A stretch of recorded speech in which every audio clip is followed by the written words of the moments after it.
Hello guys, আপনাদের স্বাগতম deer Bangla TV শুধু তার লিসানে। কালুর চার দোকানে আজকেও রোজকার মতন দুজন লোক এসেছে।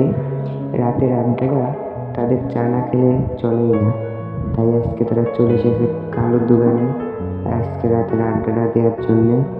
তো তারা মাত্র দুজনই আছে। হ্যাঁ রে কালু, আমাদের সবার জন্যে এক কাপ করে চা বানাতো বেশ ভালো করে। হ্যাঁ, আমি এই বানাচ্ছি, তোমরা আর একটু বসো, হয়ে যাবে এক্ষুনি। যতই যেখানে চা খাই, কালুর চায়ের মতো স্বাদ আর কোথাও পাওয়া যায় না। তা যা বলেছিস, ওর হাতের আদা আর তেজপাতা দেওয়া চায়ের কোনো তুলনাই হয় না। হে হে, ওই রকম কিছু না, তোমরা আমারে ভালোবাসো তাই এমন করে বলছো। আরে না রে কালু, একদম সত্যি কথা।